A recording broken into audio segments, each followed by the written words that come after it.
Sahabat peradaban kasih ekologis yang terkasih, selamat berjumpa dalam renungan harian bersama saya Romo Alois Budi Purnomo PR melalui channel ini. Semoga panjenengan selalu sehat, tetap semangat tanpa sambat, dan selalu bahagia, kebahagiaan yang bersumber dari Tuhan Allah kita. Mari kita awali perjumpaan kita dengan bersatu di dalam doa. Allah Bapa yang Maha Pengasih dan Penyayang, kami bersyukur kepadamu atas Yesus Kristus, Putra-Mu sendiri yang telah menjadi manusia, yang menyatakan kerahiman-Mu kepada kami. Tunjukkanlah damai sejahtera-Mu kepada siapapun yang mendengarkan sabda-Mu dengan penuh iman, juga yang kami wartakan melalui renungan harian ini. Demi Yesus Kristus Putra-Mu Tuhan dan pengantara kami yang hidup dan berkuasa bersama Dikau dalam persekutuan dengan Roh Kudus Allah yang Maha Esa sepanjang segala masa. Amin. Sahabat peradaban kasih ekologis yang terkasih, hari ini hari Sabtu Advent yang pertama, itu berarti pada hari Minggu nanti atau bahkan mulai Sabtu sore, kita sudah memasuki masa Advent yang kedua. Mari kita bersama-sama membaca bacaan yang diwartakan kepada kita pada hari ini, yang dikutip dari Injil Matius bab 9 ayat 35 sampai bab 10 ayat 1, dilanjutkan ayat 6 sampai 8. Sekali peristiwa Yesus berkeliling ke semua kota dan desa. Ia mengajar dalam rumah-rumah ibadat dan mewartakan Injil Kerajaan Surga, serta melenyapkan segala penyakit dan kelemahan. Melihat orang banyak yang mengikutinya, tergeraklah hati Yesus oleh belas kasihan karena mereka lelah dan terlantar seperti domba yang tidak bergembala. Maka Yesus berkata kepada murid-muridnya, "Tuaian memang banyak, tetapi pekerjanya sedikit. Maka mintalah kepada Tuan yang empunya tuaian, supaya ia mengirimkan pekerja-pekerja untuk tuaian itu." Lalu Yesus memanggil ke-12 muridnya dan memberi mereka kuasa untuk mengusir roh-roh jahat dan untuk melenyapkan segala penyakit serta kelemahan. Yesus mengutus mereka dan berpesan, "Pergilah kepada domba-domba yang hilang dari umat Israel. Pergilah dan wartakanlah, kerajaan surga sudah dekat. Sembuhkanlah orang sakit, bangkitkanlah orang mati, tahirkanlah orang kusta, usirlah setan-setan.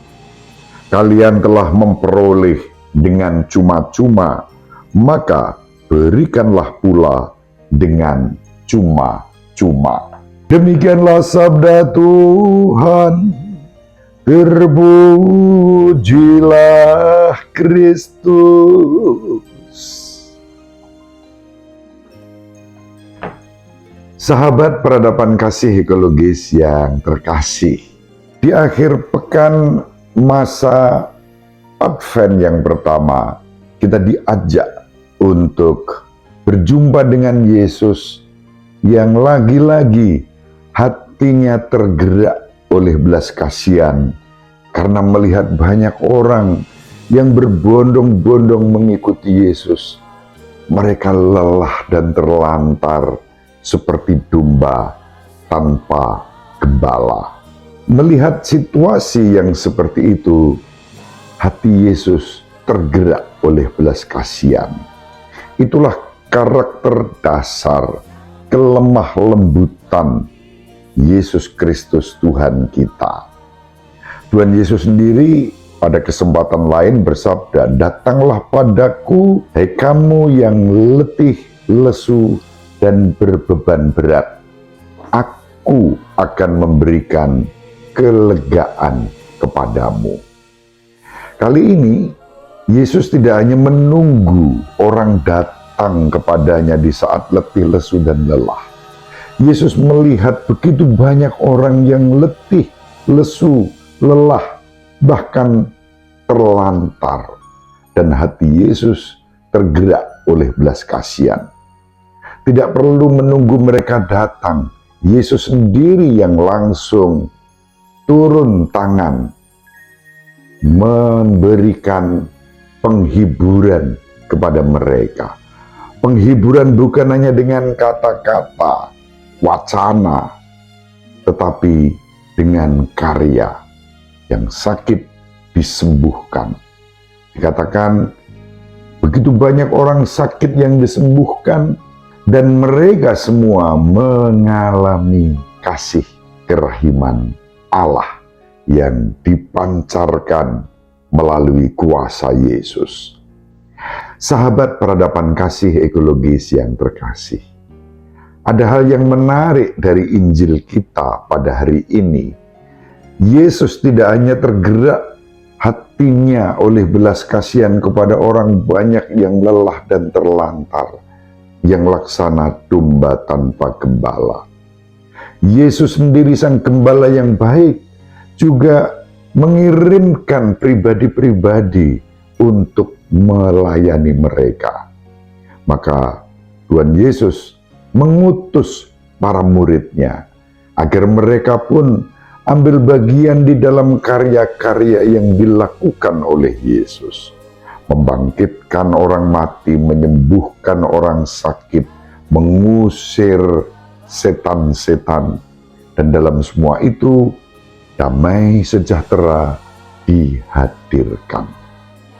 Sahabat peradaban kasih ekologis yang terkasih, kita semua dipanggil untuk menjadi tanda damai sejahtera di tengah-tengah situasi kehidupan yang lelah dan terlantar tanpa gembala.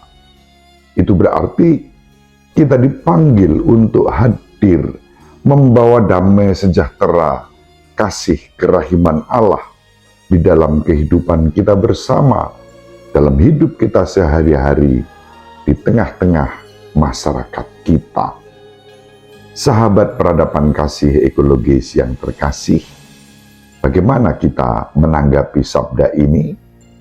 Mari kita saling mendoakan agar kita diberi rahmat untuk berani hadir menjadi tanda damai sejahtera di dalam kehidupan kita. Kita dipanggil untuk menyembuhkan, bukan menyakiti. Kita dipanggil untuk membangkitkan, bukan mematikan. Kita dipanggil untuk mengusir setan-setan, bukan menjadi sumber perpecahan. Sahabat peradaban kasih ekologis yang terkasih, inilah yang dibutuhkan oleh masyarakat kita pada saat ini. Kesembuhan, pemulihan, kebangkitan, dan dibersihkan dari kuasa-kuasa kejahatan, baik itu kejahatan personal maupun kejahatan sosial. Ibu Maria selalu mendoakan kita, Bapak Yusuf merestui kita dengan keheningannya. Semoga panjenengan semua, sahabat peradaban kasih ekologis yang terkasih, bersama seluruh anggota keluarga dimanapun berada, dibimbing, dilindungi, dan diberkati oleh Allah yang Maha Kuasa, Bapa dan Putra dan Roh Kudus. Amin. Terima kasih, salam sehat, tetap semangat, tanpa sambat, selalu bahagia, kebahagiaan yang bersumber dari Tuhan Allah kita. Salve, shalom, salam sejahtera, berkah dalam. Sahabat peradaban kasih yang terkasih, sampai jumpa pada episode berikutnya. Terima kasih atas kebersamaan kita. Salam peradaban kasih ekologis. Berkah dalam.